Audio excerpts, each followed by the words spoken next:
কিন্তু আপনি বলেছেন ইনশাআল্লাহ, মাশাআল্লাহ, সুবহানাল্লাহ, আলহামদুলিল্লাহ, এটা যেমন বলেওছেন লা ইলাহা ইল্লাল্লাহ মুহাম্মাদুর রাসূলুল্লাহ সাল্লাল্লাহু আলাইহি ওয়াসাল্লাম, এটা যেমন পড়েছেন কিন্তু তেমন করেও দেখিয়েছেন। নবীর উপরে কথা বলবি মানে জীবন চলে গেলেও কিন্তু নবীর উপরে কথা বলতে দেবো না। নবীকে নিয়ে কুমন্তব্য করবি মানে জীবন চলে যায়, যাক, তো থুত না ফাটিয়ে দেবো, নবীর উপরে কোনো কথা বলতে পারবি না। কথা বলছেন না কেন? এটা নবীর মহব্বত, এটা হৃদয়ে আছে, এটা আল্লাহর ভালোবাসা অন্তরে আছে। মসজিদকে ভেঙে দেবে, আমি আছি রুখে দেবো, জীবন চলে যাক, আগে আমার জীবন যাবে তারপরে মসজিদ ভাঙা পড়বে, তার আগে আমি জীবন চলে গেলেও কিন্তু আল্লাহর ঘরকে ভাঙতে দেবো না। আল্লাহর ভালোবাসা আছে। তাহলে মুখে যেমন বলেছেন অন্তরে তেমন বিশ্বাসও করেছেন। আর কি কার্যে পরিণত করা, আমি যেমন মেনেছি তেমন করছি। 1 মাস রোজা রাখবো, একটা রোজাও ভাঙবো না, ভাঙবো না। অসুস্থ যদি হয় ভিন্ন কথা, ভিন্ন কথা। মুসাফির হলে ভিন্ন কথা, আলাদা কথা। যেগুলোর কারণে ইসলাম আপনাকে ছাড় দিয়েছেন আবার পরে রাখার নির্দেশ দিয়েছেন সেটা আলাদা কথা, ভিন্ন কথা। কিন্তু আমি সুস্থ অবস্থায় একটা রোজাও ছাড়তে পারবো না, কারণ আল্লাহ মেনেছি তার প্রমাণ। আমি না খেয়ে ইফতার করি, সারাদিন খেয়ে নিয়ে রাজনীতি নেতাদের মতো আমি ইফতার করি না। কথা কিছু বুঝতে পারেননি? বুঝে যাচ্ছে? এটা অন্তরে বিশ্বাস। আর তারপরে কি মেনে নিয়েছেন, করে দেখিয়ে দিচ্ছেন। হ্যাঁ মেনেছি, করে দেখালাম। জি, মুখে স্বীকার, অন্তরে বিশ্বাস, কার্যে পরিণত করা, তবেই আপনি ঈমানদার, তবেই আপনি ঈমানদার। ছেলে খেলা কথা নয় বাবাজি, ছেলে খেলা কথা নয়। আমরা তো নামাজ অনেকই পড়ি আলহামদুলিল্লাহ, আবার নামাজ পড়তে গেলেও সেই টেস্ট, সেই মজা আমাদের আসছে না। মাগরিবের নামাজটা পড়তে গেলাম মসজিদে, ছোট ছেলেটাকে চায়ের দোকানে বসিয়ে দিয়ে গেছি, সেখানে গিয়ে ইমাম সাহেব ধরেছে সূরা ফাতিহা শরীফ,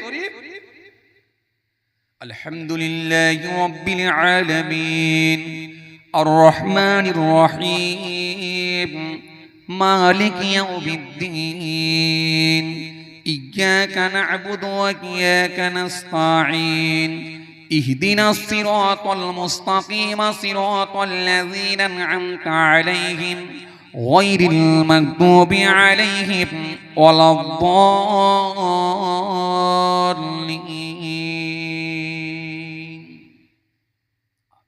নামাজ পড়ছে আর এদিকে মনে মনে চিন্তা করছে, ছোট ছেলেটাকে চায়ের দোকানে বসিয়ে রাখলাম, সন্ধ্যেবেলাটাই তো খদ্দেরের চাপ, এখন চায়ের ঠিক মতো কাস্টমার দিতে পারবে নাকি না লোকের পায়ে ফেলে দেবে, আল্লাহ জানে কি করবে। নামাজ এখানে মন, কথা বলে না, নামাজ এখানে মন, গোলমালটা এখানে। এই জন্য যার কারণে আমরা মজা পাই, আমরা টেস্ট পাচ্ছি না, পড়ছি কিন্তু সেই সেই সেই হৃদয়ের ভালোবাসাটা আমাদের নাই বলে, সেই মনটা আমাদের বসছে না বলে, মজাটা, অনুভূতিটা আমাদের মধ্যে আসছে না, আসছে না। আর সাহাবায়ে কেরামের নামাজ, আল্লাহু আকবার, দুশমনের দল তীর মারছে বুঝতে পারে না, কোরআন পড়ছি, কোরআনের দিকে মন, আল্লাহর দিকে মন। অর্থ বুঝছেন, নামাজ পড়ছেন এত মনোযোগ দিয়ে, দুশমন তীর মারছে তো বুঝতে পারে না। নামাজের সমাপ্তি ঘটিয়েছেন, পাশে সাহাবী বলেন, হুজুর আপনার শরীর তো দুশমন তীর মেরেছে। আর তীর মেরেছে? আমি তো বুঝতে পারিনি। হুজুর তীর টেনে বার করবো না, বের করিনি। আমি আরেকবার নামাজে দাঁড়িয়ে যাই, তারপরে তীর টেনে বের করবে।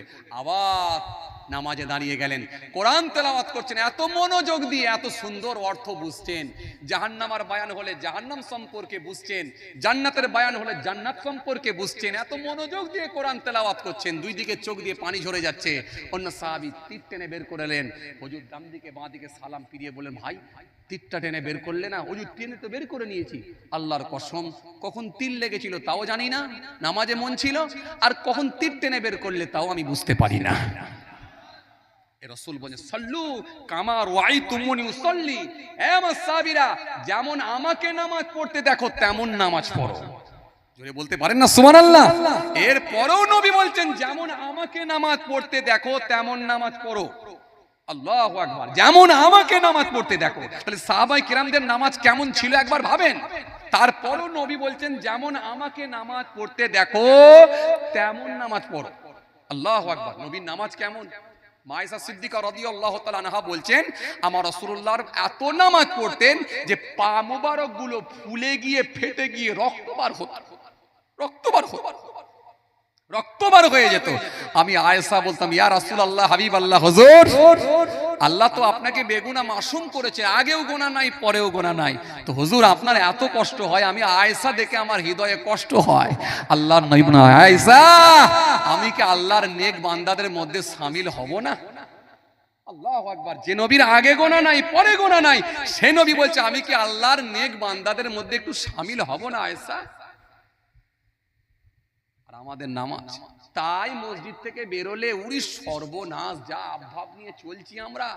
বেনামাজিদের সামনে তো বুক ফুলিয়ে ফেলছে, যেন মনে হচ্ছে বিরাট একটা কিছু করে এসেছে, নামাজ পড়ে এসেছে, আর ওকে যেন বুঝিয়ে দিচ্ছে তুই বিরাট গুনাহগার হয়ে গেছিস। কথা বলছেন না কেন? হ্যাঁ না কিছু বলে, যা আভাব নিচ্ছে উড়ি সর্বনাশ, যেন মনে হচ্ছে বিরাট কিছু করে আসছে। আরে নামাজ কবুল হয়েছে কি হয়নি কেউ জানেনি, আল্লাহ ছাড়া কেউ জানেনি, কিন্তু নামাজটাও পড়তে হবে নবীর তরিকা অনুযায়ী, নবীর সিস্টেম অনুযায়ী, নবীর শেখানো নামাজ। এটা নিজে ইচ্ছাই নয়। আমরা মনে করেছি নামাজ পড়লি হয়ে যাবে, অত সহজ। দয়া করে যদি আল্লাহ মাফ করে দেয়, ক্ষমা করে দেয়, তবে তো বাঁচবো। আরে কথা বলছেন না কেন? আর যদি বলে বান্দা তোর রুকু আমার পছন্দ হয় না, তাহলে কি হবে? যদি বলে বান্দা তোর সিজদা আমার পছন্দ হয় না, তোর তাহলে কি হবে? যদি বলা হয় বান্দা তোর কেরাত পছন্দ হয় না, তাহলে কি হবে? কথা বলেন একটু, হ্যাঁ না কিছু বলেন। রাস্তা খুঁজে পাবো আমরা? এই কোন রাস্তা আছে?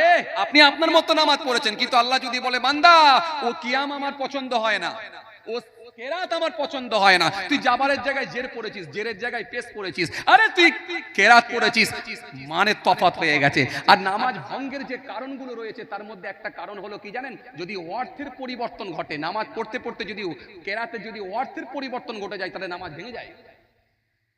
আপনি জানেন? সহজ। এই জন্য বাবাজি 70 বছরে প্র্যাকটিস করলে হয় না, এই জন্য নবী শিখিয়েছে 7 বছর থেকে প্র্যাকটিস করো। কথা বলছেন না কেন? হ্যাঁ না কিছু বলেন না রে বাবা। নবী শিখিয়েছেন 7 বছর থেকে প্র্যাকটিস করো, আর 10 বছর 11 বছর হয়ে গেলে যদি না যায়, একটু চচ্চাপর হালকা পাতলা লাগাও, একটু হালকা পাতলা লাগাও, তাকে মসজিদে মুখী করো। 7 বছর থেকে প্র্যাকটিস করাও। আর আমরা প্র্যাকটিস করছি 70 বছর থেকে। কথা বলেন, আরে কথা বলছেন না কেন? 22 বছর 24 বছর, এক্ষুনি 27 বছর, আরে হবে হবে 42 বছর, এবার শুরু করব, এবার শুরু করব। 52 বছর, হ্যাঁ এবার মোটামুটি নিয়ত করে ফেলেছি। 52 বছরে বলছে মোটামুটি নিয়ত করে ফেলেছি, কারণ ও জানছে আমার বাপ তো 82 বছর থেকে শুরু করেছে, আমি 70 নাটক কালে শুরু করছি না। বলছেন না কেন? হ্যাঁ না কিছু বলেন।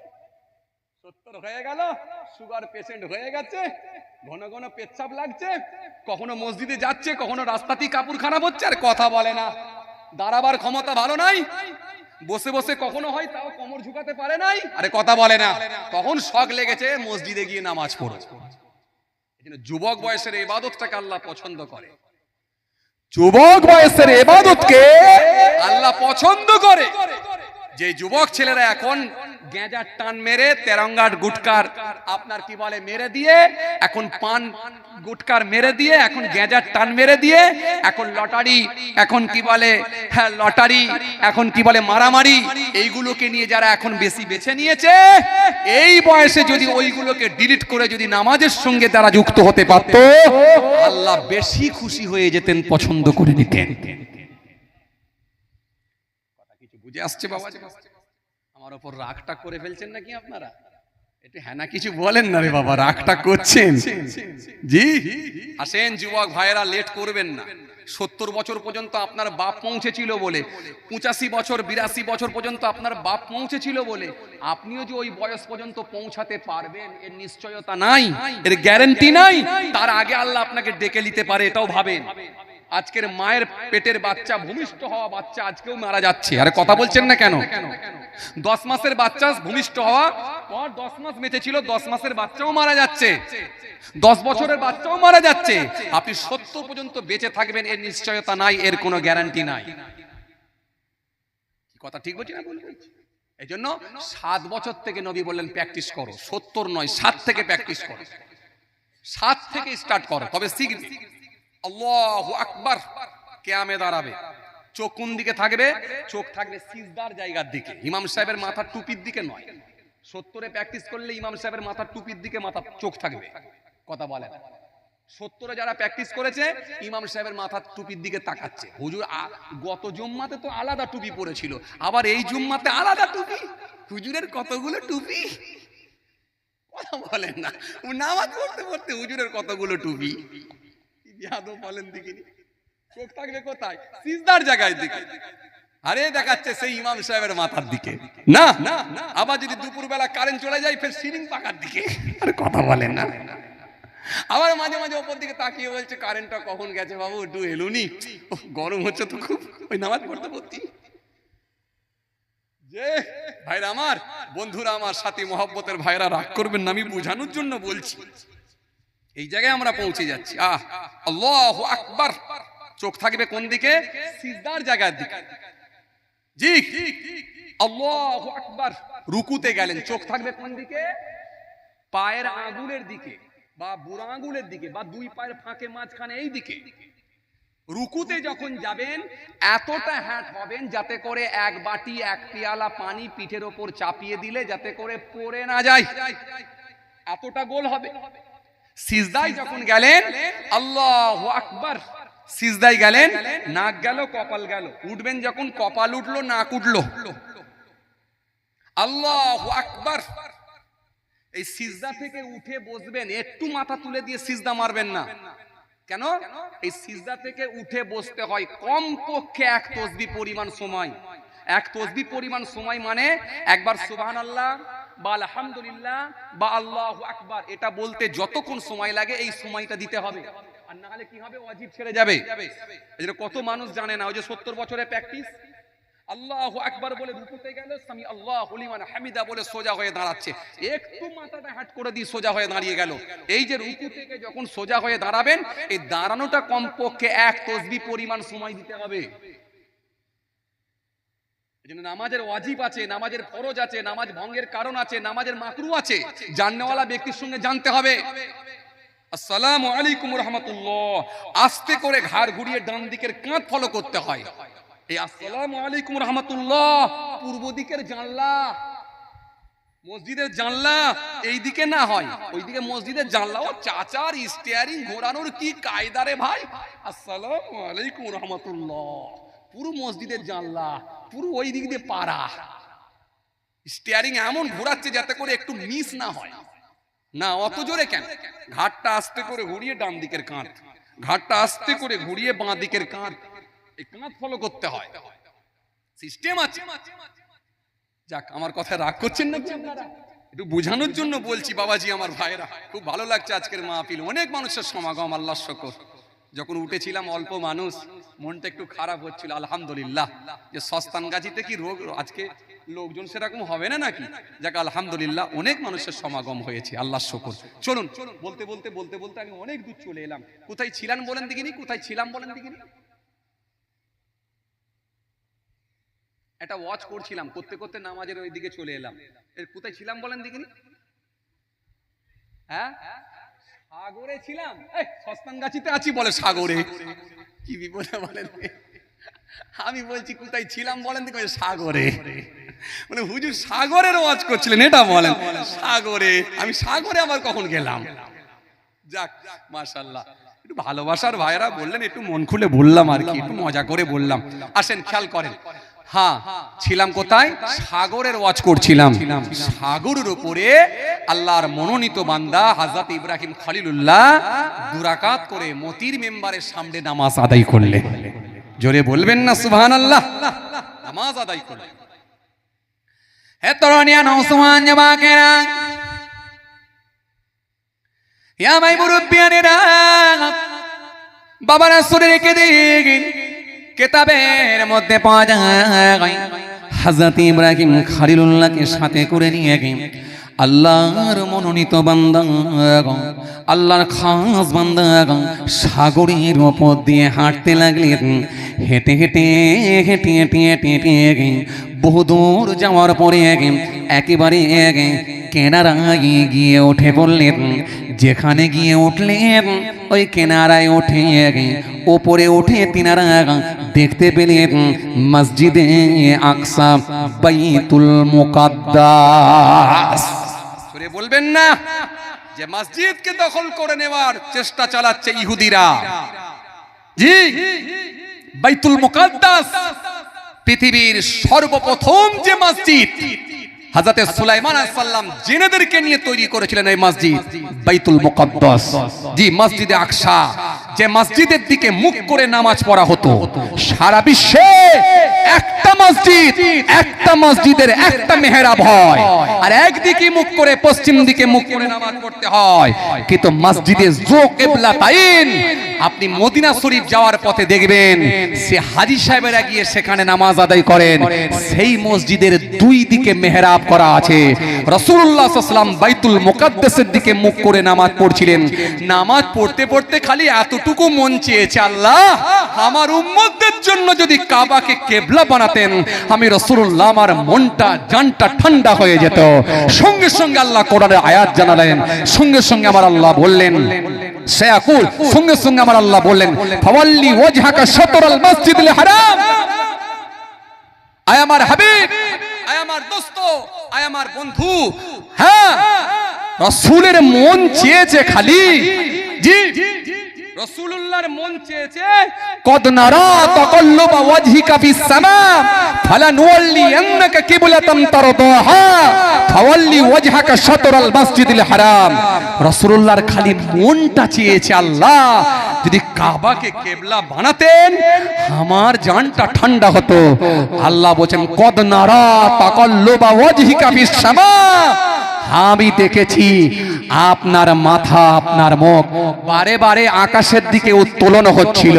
হ্যাঁ আমার হাবিব, আমার দোস্ত, আমি দেখেছি। হ্যাঁ এখনই আপনি মুখটা ফেরান, আমি আল্লাহ আপনার জন্য কাবাকেই কিবলা বানিয়ে দিলাম। জোরে বলতে পারেন না? নবী মুখ ফিরিয়ে নিয়েছেন। সাহাবায়ে কেরামেরা কোন দল বোঝে না, কোন মত বুঝে না, কোন হুজুর বোঝে না, কোন পীর সাহেব বোঝে না, কোন ইমাম বোঝে না, বোঝে রাসূলুল্লাহ। নবী যখন মুখ ফিরিয়েছেন আর কোনো প্রশ্ন নাই, কোনো জিজ্ঞাসা নাই। সাহাবায়ে কেরামেরা সঙ্গে সঙ্গে রাসূলুল্লাহকে ভালোবেসে নবীকে অনুসরণ করে সাহাবীরাও কাবা শরীফের দিকে মুখটা ফিরিয়ে নিলেন। জোরে বলতে পারেন না? কিন্তু ইহুদিরা মুখটা ফেরালো না। ইহুদিদের মনের ভেতরে একটা কোশ্চেন জেগে উঠলো, কেন মুখ ফেরালো? দল তৈরি করার জন্য? কে আমাকে দেখে ঘোরায় আর কে ঘোরায় না এটা দেখার জন্য? ঠিক আছে, নামাজ হয়ে যাক, তারপরে দেখাচ্ছি, তারপরে আসছি, প্রশ্ন করছি, দাঁড়া। আরে নবীকে প্রশ্ন করে হারিয়ে দিবি, এটা কখনো হয়? আরে কথা বলেননি কেন? নবীকে হারানোর মতো ক্ষমতা কারোর আছে? হ্যাঁ জি, যে নবী সম্পর্কে আল্লাহ বলেন মাতাকুম রাসূলু ফাখুযুহু ওয়া মা নাহাকুম আনহু ফান্তাহু। আমার রাসূল তোমাদেরকে যে আদেশ করেন স্বতঃস্ফূর্তভাবে গ্রহণ করো। নবী যেগুলো তোমাদের নির্দেশ করেন সেগুলো থেকে বিরত থাকো। কারণ নবীর আদেশ আর নিষেধ মানে কার আদেশ? আল্লাহর আদেশ। নবী একটা কথাও নিজে ইচ্ছাই বলেন না, যেটা আল্লাহ জানান সেটাই আমার নবী বলে থাকে। জোরে বলতে পারেন না? নবীকে যখন প্রশ্নের সম্মুখীন হতে হবে, রাসূলুল্লাহর বেউজ্জতি, নবীকে বেউজ্জতি করবে, এটা আমার আল্লাহ কখনো মেনে নিতে পারে না। সঙ্গে সঙ্গে আল্লাহ ফের আমার নবীকে ওহী দ্বারা জানাচ্ছেন, জি সায়াকুলু সুবহা মিনান নাসি মা ওয়াল্লাহুম আকিবলাতিহিম আল্লাতী কানু আলাইহা কুল লিল্লাহিল মাশরিক ওয়াল মাগরিব। ওই সুবহা মানুষ, ওই জাহেল মানুষগুলো, অজ্ঞ মানুষগুলো এখনই আপনাকে প্রশ্ন করবে, কিসে মুখটা ফেরালেন? কিসের জন্য মুখটা ফেরালেন? শুধু কি দল তৈরি করার জন্য? আপনি বলবেন কুল্লিল্লাহিল মাশরিক ওয়াল মাগরিব। মাশরিক মাগরিব কার? পূর্ব পশ্চিমের মালিক কে? আল্লাহ। যে আল্লাহ সবের মালিক, সে আল্লাহর নির্দেশেতেই আমি মুখটা ফিরিয়েছি। জোরে বলতে পারেন না? আজও সেই মসজিদ আছে, হাজী সাহেবেরা নিজে চোখে দেখে এসেছে, একটা মসজিদের দুটো মেহরাব। কথা কিছু বুঝতে পারছেন বাবাজি? বোঝা গেল? হাজী সাহেবেরা গিয়ে নিজে চোখে দেখে এসেছে। আমি গুনাহগারকেও আল্লাহ দেখিয়েছেন, আমিও নিজে চোখে দেখে এলাম। তখন আমার মনে পড়ে যাচ্ছে এই জায়গায় আমার নবী দাঁড়িয়ে নামাজ পড়েছেন। আল্লাহু আকবার। জি, তার আগে নবী মসজিদে আকসার দিকে মুখ করে নামাজ পড়তেন। চলেন, যেখান থেকে বলতে বলতে চলে এলাম, অনেক দূর চলে আসছি, মাঝে মাঝে আমার রিটার্ন যায়, রিটার্ন না গেলে, ফিরে না গেলে আবার আপনাদেরকে পৌঁছাতে পারবো না। কথা বুঝে আসছে? চলুন, কোথায়? জি, হযরত ইব্রাহিম খলিলুল্লাহ তিনি কিনারায় উঠলেন, হেঁটে হেঁটে গেলেন। আল্লাহর মাহবুব বান্দা তিনিও হেঁটে হেঁটে গেলেন, মসজিদে আকসা দেখতে পেলেন। আল্লাহর মাহবুব বান্দা তাকতে না পেরে মসজিদে আকসার সামনে গেলেন। মসজিদে আকসার সামনে গিয়ে মসজিদে আকসার সিঁড়ির একটা কোনায় গিয়ে ওখানে গিয়ে একবার হাতে করে যখনই আঘাত করলেন, আঘাত করার সাথে সাথে ওই কোনা থেকে পানি বার হতে লাগলো। আরো জোরে বলেন, আরো জোরে বলেন। মসজিদে আকসার সামনে গিয়ে যখনই মসজিদে আকসার ওপরে আঘাত করলেন, হাত দিলেন, হাত দিয়ে লাগানোর সাথে সাথে অমনি দেখা যায় পানি বর্ষণ, পানি বার হতে লাগলো। আল্লাহর মাহবুব বান্দা ওযু করে নিলেন। ইব্রাহিম খলিলুল্লাহ তিনি ওযু করলেন। আল্লাহ নবী হযরত ইব্রাহিম আসসালাম তিনি ওযু করে নিলেন। দুইজনাই ওযু হয়ে গেল। ওযু করে মসজিদে আকসার মধ্যে নামাজ আদায় করলেন। আল্লাহু আকবার। মসজিদে আকসার মধ্যে নামাজ আদায় করে একটু বাইর হলেন। বাইর হয়ে হযরতে ইব্রাহিম খলিলুল্লাহর দিকে তাকিয়ে আছেন আল্লাহর মাহবুব বান্দা। হযরতে ইব্রাহিম খলিলুল্লাহ ওই আল্লাহর মাহবুব বান্দার দিকে তাকিয়ে বললেন, ভাই একটা কথা বলবো? বলে, হ্যাঁ বলুন। ভাই, আপনি এইভাবে কতদিন ইবাদত করছেন? আর কি জিনিস আপনি খান? আপনার খাওয়া দাওয়া তো আমি কিছু দেখছি না। খাওয়া দাওয়া কিছু দেখছি না। আল্লাহর মাহবুব বান্দা সেই সময় বলেছিলেন, হুজুর শুনে রেখে দেন, আমি খাই বছরে একবার, একবার খাই, সারা বছর আমার আল্লাহ আমাকে চালিয়ে দেয়। আমি বছরে একবার খাই, সারা বছর আমার আর খাওয়া লাগে না, আমি উপোস থাকি। আর এভাবে একদিন, দুদিন, 3 দিন নয়, 400 বছর আমি ইবাদত করছি। তা না, 400 বছর আমি ইবাদত করছি, একদিন, দুদিন, 3 দিন না। হযরত ইব্রাহিম খলিলুল্লাহ সেই সময় বলেছিলেন, ভাই আপনার কি কিছু ইচ্ছা লাগে না? আপনার কি কিছু ইচ্ছা নাই? মনের কি কোনো ইচ্ছা লাগে? কিছু কি আপনাকে দেখতে বা জানতে ইচ্ছা লাগে? আল্লাহর মাহবুব বান্দা বলেছিলেন, আমার একটা ইচ্ছা আছে, সেটা হলো জীবনের শেষ ইচ্ছা। শেষ ইচ্ছাটা আর অন্য কিছু নয়। আমি শুনেছি এই জামানাতে আল্লাহ পাক হযরত ইব্রাহিম খলিলুল্লাহকে পাঠিয়েছেন। আমার বড় ইচ্ছা ছিল স্বচক্ষে একবার ইব্রাহিম খলিলুল্লাহকে একবার দেখব। জোরে হয় না? আরো জোরে হয় না? আমি ইব্রাহিম নবীকে একবার দেখতে চাই। ইব্রাহিম নবী কোথায়? কথা বলে না, কোথায়? পাশে। ইব্রাহিম নবী পাশে, আর বলছেন, আমি শুনেছি এ জামানায় একজন বিখ্যাত নবীকে আল্লাহ পাঠিয়েছেন, যিনি হলেন হযরত ইব্রাহিম খলিলুল্লাহ। শেষ ইচ্ছা তিনাকে একবার দুটো চোখ দিয়ে, চামড়ার চোখে একবার আমি দেখব। এটা জীবনের শেষ ইচ্ছা। যদি একবার দেখতে পাই, আমি আল্লাহর কাছে দরখাস্ত করব, আমি আর পৃথিবীতে থাকতে চাই না, আর পৃথিবী আমার লাগবে না, সব আল্লাহ আমাকে দিয়ে দিয়েছেন। আমার শেষ ইচ্ছা খালি ইব্রাহিম খলিলুল্লাহকে একবার দেখব। হযরত ইব্রাহিম খলিলুল্লাহ সেই সময় বললেন, ভাই শেষ ইচ্ছাটাও তো আপনার পূরণ হয়ে গেল, সেটা তো আর অন্য কেউ নয়, যিনি হলেন আপনার সমুদ্র সাথী, তিনি হলেন হযরত ইব্রাহিম খলিলুল্লাহ। তিনি তো দাঁড়িয়ে আছেন আপনার কাছে। আরো জোরে বলেন, আরো জোরে বলেন।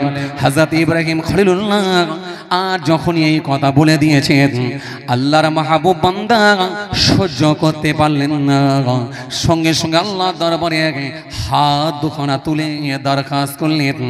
আমার আল্লাহ পাক দরখাস্ত কবুল করে নিলেন। ওই জায়গাতে তিনি আল্লাহর ডাকে সারাদিনের ইন্তেকাল হয়ে গেলেন। আসেন, মত এমন হোক যে মত সব আশা আপনার পূরণ করে দেবে আল্লাহর দরবারে। যেটা চাইবেন সেটাই আল্লাহর দরবার থেকে পেয়ে যাবেন। মত এমন হোক, কথা বুঝে আসছে? আমরা কি মনে করি পড়লো আর মরল বিরাট ভালো মত না, কথা বলে পড়লো আর মরল বলে বিরাট ভালো মত। জানেন না, ভালো মত আলাদা মত, আউলিয়া কেরামদের মৃত্যু আলাদা, জি আল্লাহর মাহবুব বান্দাদের মৃত্যু আলাদা। এই মৃত্যু আলাদা। এই মৃত্যুটা যদি হয়ে যায় সেই মৃত্যুটা আল্লাহকে রাজি করার জন্য হয়ে যায়। সেই মৃত্যুতে কোনো টেনশন নাই। कवि तुलसीराम दास बोलें, तुलसी जब जग में आए तुम रहे जग हंसे, ऐसी करनी कर चलो तुम हंसो जग रहे। বাংলা কবি বলেন, যখন জন্ম তুমি নিয়েছিলে ভবে তুমি মাত্র কেঁদেছিলে হেসেছিল সবে, এমন জীবন হবে করিতে গঠন, মরণে হাসিবে তুমি কাঁদিবে ভুবন। চুরে বলতে পারেন না? একটু খুশি মনে হয় না? ফাতেওয়ালি ওয়াইসি হাসতে হাসতে চলে যাচ্ছেন, মানুষজন তিনার জন্য কেঁদে কেঁদে যারে যার হয়ে যাচ্ছে। আরে কথা বলছেন না কেন? জি খাজা গরিবে নওয়াজ হাসতে হাসতে কবরে যাচ্ছেন, মানুষ তিনার জন্য কেঁদে যারে যার হয়ে যাচ্ছে। কথা ঠিক কি না বলে? জি মানুষ কাঁদছে, তখনও কেঁদেছে, আজও কাঁদছে, আগামী দিনেও কাঁদবে।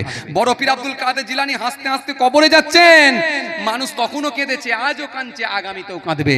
ইরাকের জমিনে যায়নি এমনও মানুষ আছে, কিন্তু বড় পীরের মহব্বত হৃদয়ে আছে, মুছে দিতে পারেনি এমনও মানুষ আছে। কথা বলে না? ফুরফুরা শরীফ পীর আবু বকর সিদ্দিক দাদা হুজুর পীর কেবলা রাহমাতুল্লাহ আলাইহি হাসতে হাসতে কবরে যাচ্ছেন, মানুষ তখনও কেঁদেছে, আজও কাঁদছে, আগামীতেও কাঁদবে। দাদা হুজুরের মহব্বত হৃদয় থেকে মুছে দিতে পারেনি। আরে কথা বলেন না জোরে, ঠিক কি না? যে মৃত্যুটা এমন হোক যাতে আল্লাহর সন্তুষ্টি হয়ে গেছে, আল্লাহ রাজি হয়ে গেছে। এই মৃত্যু হলে আপনি গেনার, এই মৃত্যু হলে আপনি সাকসেস। আবার কিছু মানুষ বলছে, হুজুর মত তো না থাকলেই ভালো হতো। কথা বলে না? আছে না কিছু লোক? পুরি সর্বনাশ। আচ্ছা আপনাদেরকে একটা কথা জিজ্ঞাসা করি, আমি ভালো মৃত্যুটা আপনাদেরকে শোনাবো। ভালো মৃত্যুটা কেমন আপনারা জেনে রাখবেন, আপনাদের কাজে লাগবে। মৃত বাড়িতে যখন পৌঁছাবেন না, যদি ওই লক্ষণ নমুনাগুলো বুঝতে পেরে যান, তাহলে জানবেন ভালো মৃত্যু হয়েছে। আমি আপনাদেরকে শিখিয়ে দেবো, আসেন। আচ্ছা এবার একটা কথা বলি, আচ্ছা মৃত্যু না হয়ে সারা জীবন বেঁচে থাকলে ভালো হতো? সারা জীবন মানে সে অমর হয়ে যদি থাকতেন আপনি, মৃত্যুই যদি না থাকতো, একেবারে ডাইরেক্ট জান্নাতে ঢুকে যেতেন। আচ্ছা বলেন তো সেটা ভালো হতো না মৃত্যু হয়ে জান্নাত হচ্ছে এটা ভালো হতো? কোনটা ভালো? একটু ভালো করে বলেন, চিন্তা ভাবনা করে বলেন, চিন্তা ভাবনা করে বলেন। মৃত্যু হয়ে জান্নাত এটা ভালো না মৃত্যু না হয়ে জান্নাত হলে ভালো হতো? কোনটা ভালো? দেখি আপনাদের কি মনে ইচ্ছা লাগে, একটু শুনি, একটু শুনি। কি বলছে? আমি অনেকক্ষণ ধরে একভাবে চালিয়ে যাচ্ছি, আপনাদেরকে বেশি বলার সুযোগ দিই। এবার আমি একটু 2-1 মিনিট রেস্ট নিচ্ছি, আপনাদেরকে বলতে দিই। বলেন কোনটা ভালো হতো? মৃত্যু না হলে ভালো হতো নাকি না মৃত্যু দিয়ে জান্নাত হলে ভালো, নাকি না মৃত্যু না হয়ে জান্নাত হলে ভালো হতো? কোনটা ভালো?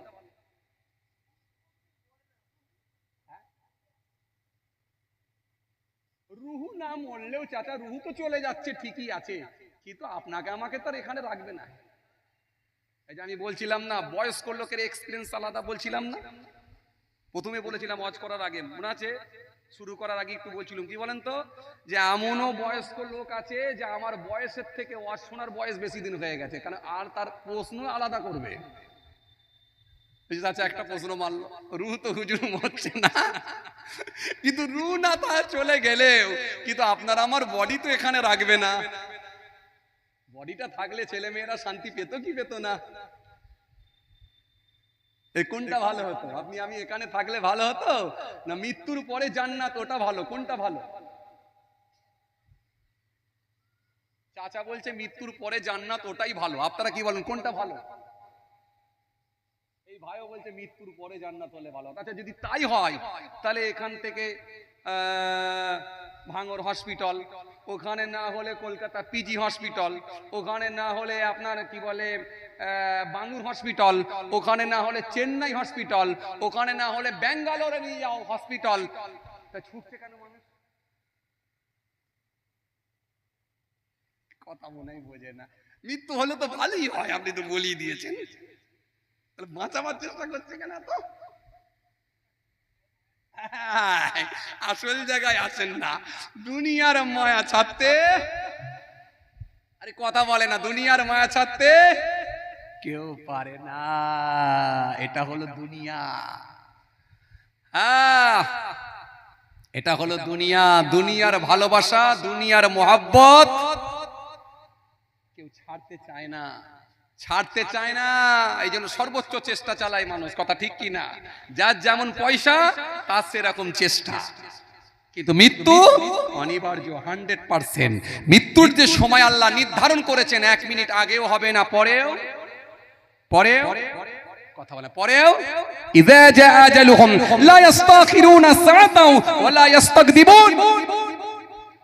হ্যাঁ মৃত্যু হবে, সময় 1 মিনিট আগেও হবে না, পরেও হবে না, জাস্ট টাইমে মৃত্যুবরণ করতে হবে। মৃত্যু সম্পর্কে একাধিক আয়াত, কুল্লু নাফসিন যায়িকাতুল মাউত আইনামা তাকুনু ইদরিকুমুল মাউত ওয়ালাউ কুনতুম ফি বুরুজিন মুশাইয়াদা কাইফা তাকফুরুনা বিল্লাহি ওয়া কুনতুম আমওয়াতান ফাহিয়াকুম সুম্মা ইউমীতুকুম সুম্মা ইউহয়ীকুম সুম্মা ইলাইহি তুরজাউন মিনহা খলাকনাকুম ওয়া ফিহা নুঈদুকুম ওয়া মিনহা নুখরিজুকুম তারাতান উখরা। কত আয়াত আল্লাহ দিয়েছেন, কিন্তু লক্ষ্য একটাই, ইন্ডিকেট একটাই, সেটা হলো মৃত্যু। মৃত্যু কোন জায়গায় বললেন মৃত্যুর হাত থেকে রেহাই পাবে না, কোন জায়গায় বললেন মৃত্যুর ভয়ে যেখানে পলায়ন করো না কেন, যেখানে গিয়ে আত্মগোপন করো না কেন, মওতের হাত থেকে রেহাই পাবে না। কোন জায়গায় আবার বলে আল্লাহ বললেন তোমরা তো ছিলে মৃত, আমি তোমাদেরকে জিন্দা করেছি, ফের তোমাদেরকে মৃত্যু সাধন করতে হবে, আবার তোমাদেরকে ফের তুলে দাঁড় করা হবে, তো তুলে দাঁড় করানো হবে, তোমাদেরকে তো আমার কাছেই ফিরে আসতে হবে। কোন জায়গায় আবার বললেন এই মৃত্তিকা থেকে তোমাদেরকে সৃষ্টি করেছি, আবার এই মৃত্তিকাতে তোমাদের দেওয়া হচ্ছে, আবার এখান থেকে তুলে তোমাদেরকে দাঁড় করানো হবে। মওত সম্পর্কে একাধিক আয়াত আল্লাহ দিয়ে মানুষকে সজাগ করেছেন, মানুষকে কনসাস করেছেন, মানুষকে সচেতন করেছেন। হে বান্দা, মওতকে ভুলে যেও না, ভুলে যেও না, ভুলে যেও না। যেদিনে ঘন্টা পড়বে সেদিনটা কিন্তু এমন একটা দিন আসবে 1 সেকেন্ড সময় দেবো না, আগেও যাবে না পরেও যাবে না, তোমার সব কাজ রয়ে যাবে, করার সময় দেবো না। এই জন্য তৈরি হয়ে যাও যদি বুদ্ধিমান লোক থাকো।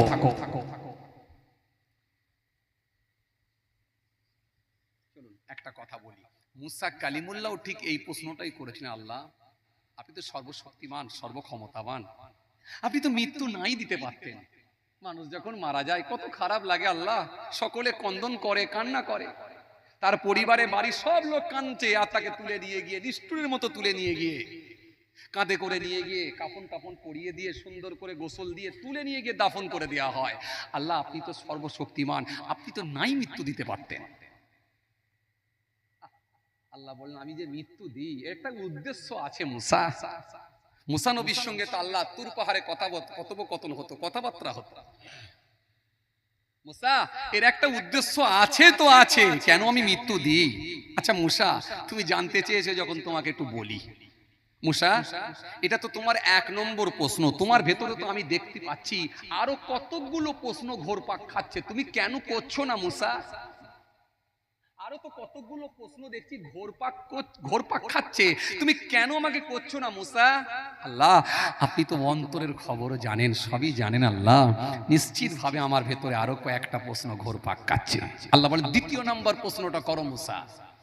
আল্লাহ 2য় নাম্বার প্রশ্ন হলো এই পৃথিবীর জমিনে কাকে আপনি বেশি পছন্দ করেন, ভালোবাসেন? মুসা 3 নম্বর প্রশ্ন করো। আল্লাহ 3য় নাম্বার প্রশ্ন। 3 নাম্বার প্রশ্ন হলো ও মালিক ও স্রষ্টা। 3য় নাম্বার প্রশ্ন। 3 নাম্বার প্রশ্ন আল্লাহ 3য় নাম্বার প্রশ্ন হলো এই পৃথিবীর জমিনে কাকে আপনি ধনী বলে মনে করেন? মুসা 4র্থ নাম্বার প্রশ্ন করো। আল্লাহ 4র্থ নাম্বার প্রশ্ন হলো 4 নাম্বার প্রশ্ন হলো এই পৃথিবীর জমিনে ও আমার মালিক, ও আমার স্রষ্টা, ও আমার সৃষ্টিকর্তা, কাকে আপনি জ্ঞানী বলে মনে করেন? কটা প্রশ্ন হলো বাবাজি? 5টা, 4টে, মাশাআল্লাহ 4টে প্রশ্ন। আল্লাহ বলেন মুসা শুনে রেখে দাও, তোমার নাম্বার 1 প্রশ্ন ছিল কেন আপনি মেরে ফেলেন? প্রথম প্রশ্ন ছিল ও আমার আল্লাহ কেন আপনি মৃত্যু দেন? মৃত্যু তো নাও দিতে পারতেন। এটা ছিল নাম্বার 1। কষ্ট হচ্ছে না তো আপনাদের? একটু ভালো করে বলেন, কষ্ট হচ্ছে না তো? যাক আলহামদুলিল্লাহ। আমাদের ভারতের লোকের সামনে ওয়াজ করা খুব কঠিন, জানেন তো? কেন বলেন তো? এরা বসে থাকলে জানবেন ওয়াজ ঠিক হচ্ছে, আওয়াজ খুব কমই দেয়। ঘাটটার তো লড়াতে চাই না, একেবারে ব্যবসার জায়গায় গেলে তবে ঘাড় লড়াই, কথা বলেন। আর ঘরে এলেও ঘাটটা লড়াতে চাই না, খুব প্রয়োজনে মুখ দিয়ে কথা বলে। দুপুরবেলা দোকান থেকে এসে গেছে মানে বউ বুঝতেই পেরেছে, গামছা নিয়ে ঘাড়ে গামছা নিয়ে যখন পুকুরে গোসল করতে গেছে তার মানে ভাত আমাকে রেডি করে রাখতে হবে। বউ আগে থেকেই জানে, মানে কথা বলতে অভ্যস্ত না। কথা বলছেন না কেন? আর বাংলাদেশের হুজুররা ওয়াজ করে জানেন তো, ও শ্রোতাকে বলার আগে শ্রোতা উত্তর দেয়। এটা আপনারা দেখেছেন, সোশ্যাল মিডিয়ায় দেখেছেন। ও বললে যখন উত্তর দেয় শ্রোতা, তখন মনে করে হুজুর মনে করে যে হ্যাঁ ওয়াজ ঠিক আছে, তার মানে শুনছে এরা। আর আমার দেশে হুজুররা মনে করে যে বসে আছে মানে তার মানে ওয়াজ শুনছে। কেন? বসে না থাকলে তার মানে ওয়াজই শোনে না। তো যাই হোক, লোক এত কিন্তু আওয়াজ কেমন? আচ্ছা একবার তাকবীর দেন তো, শখ করেও একটু দেন, মাঝে মাঝে শখ সাধেও তো দিতে হয়। একটু শখ করে একবার মুখ খোলেন তো দেখি, নারায়ে তাকবীর। বাহ, এ তো ভালো সাউন্ড আছে গো। হ্যাঁ, সাউন্ড তো ভালোই আছে। ভাঙরের লোক, এটা ভাঙর তো নাকি? তাহলে তো আর কিছু বলার নাম নেই। আপনাদের এখন ভাঙর এখন সারা ভারতবর্ষের লোক জানে, খবরের শিরোনামে। জি, সব থেকে জলসা কোথায় বেশি? বলে হুজুর ভাঙরে। সব থেকে হাফেজ মাওলানা কোথায় বেশি? বলে হুজুর ভাঙরে। সব থেকে মসজিদ কোথায় বেশি? বলে হুজুর ভাঙরে। সব থেকে মারামারি কোথায় বেশি? বলে হুজুর ভাঙরে। ভাঙরকে সবাই চেনে, খালি বলে দিচ্ছে ভাঙর। বাসওয়ালা ড্রাইভার ড্রাইভিং করতে করতে তাকাচ্ছে ভাঙর। কথা বলেননি কেন? কন্ট্রাক্টর মুখের দিকে তাকিয়ে আছি, ভাঙর। উনি সর্বনাশ। ভাঙর, ভাঙর এখন খবরের শিরোনামে, সবাই চেনে ভাঙর। তো ভাঙরের লোক যখন গতি আলাদা, তার মানে মাহফিলে যখন বসবেন এত ঝিমিয়ে থাকার তো লোক নয়। আর আমরা ডাকছি কোনো নেতাকে নয়, আমি প্রথমেই বলেছি কোনো ডাকবো না নেতাকে, ডাকবো একজন নেতাকে, তিনি হলেন রাসূলুল্লাহ সাল্লাল্লাহু আলাইহি সাল্লাম। সবার জন্য আল্লাহ যিনাকে ইমাম করে দিয়েছিলেন। জোরে বলতে পারেন না? এজন্য পৃথিবীর কোন নেতাকে নয়, নেতা হলেন আমার রাসূলুল্লাহ। সেই নেতাকে নিয়ে আলোচনা করব, তুমি বলেছিলাম সেই নেতাকে নিয়ে আলোচনা করছি। সুতরাং তাহলে আমাদের ভালোবাসা নেতার উপরে থাকবে, আর আমরা যখন রাসূলুল্লাহর ভালোবাসায় মাহফিলে আসব, আমাদের আল্লাহ রাসূলের প্রতি, আউলিয়া কেরামদের প্রতি মহব্বতও আমাদের বাড়বে। তাহলে একবার সবাই মিলে হাত তুলে একবার দেখা যাবে, দেয়া যাবে নারায়ে তাকবীর। আর জোরে নারায়ে তাকবীর, নারে তাকবীর। সিলসিলায়ে মুজাদ্দিদুল জামাত দাদা পীরের হক সিলসিলা, নারা রিসালাত, নারা রিসালাত, নারে তাকবীর, নারে তাকবীর। কমিটি বৃন্দ, শ্রোতাগণ, নারে তাকবীর। মাশাআল্লাহ, আলহামদুলিল্লাহ, খুব ভালো লাগলো। আল্লাহু আকবার। আল্লাহ সব থেকে বড়, আল্লাহ সব থেকে বড়, আল্লাহ সব থেকে বড়, আল্লাহ সর্বশক্তিমান। আল্লাহু আকবার আমরা দিলাম। চলেন আলোচনায় আসি। কোথা থেকে ছেড়ে এলাম যেন? কোথা থেকে ছেড়ে এলাম যেন? মুসা কালিমুল্লাহ প্রশ্ন করেছিলেন। কটা প্রশ্ন? 4টে প্রশ্ন। মাশাআল্লাহ, এই তো ভালো বলছে। এবার দেখছেন, এবার আওয়াজ খুলে গেল, খুব ভালো বলছে মাশাআল্লাহ। 4টে প্রশ্ন। 1 নম্বরের প্রশ্ন কি ছিল? ও আমার আল্লাহ, ও আমার মাওলা, ও আমার স্রষ্টা, আপনি তো সবই পারেন, আপনি তো অসীম ক্ষমতার মালিক।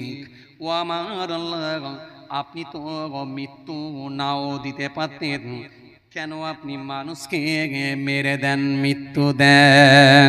আমার আল্লাহ সেই সময় বললেন, ও মুসা, তুমি চাষ করো, চাষ। আপনার এখানে কি চাষ হয় ভাই? পটল চাষ। কথা বলেন।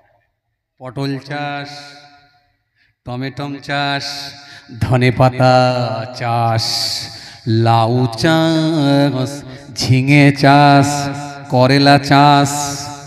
কত রকমের সবজি চাষ, আমি তো নাম জানি না ভাই। সব সবজির নাম জানি না। ফুলের হাট, ও মাশাআল্লাহ, হুজুরকে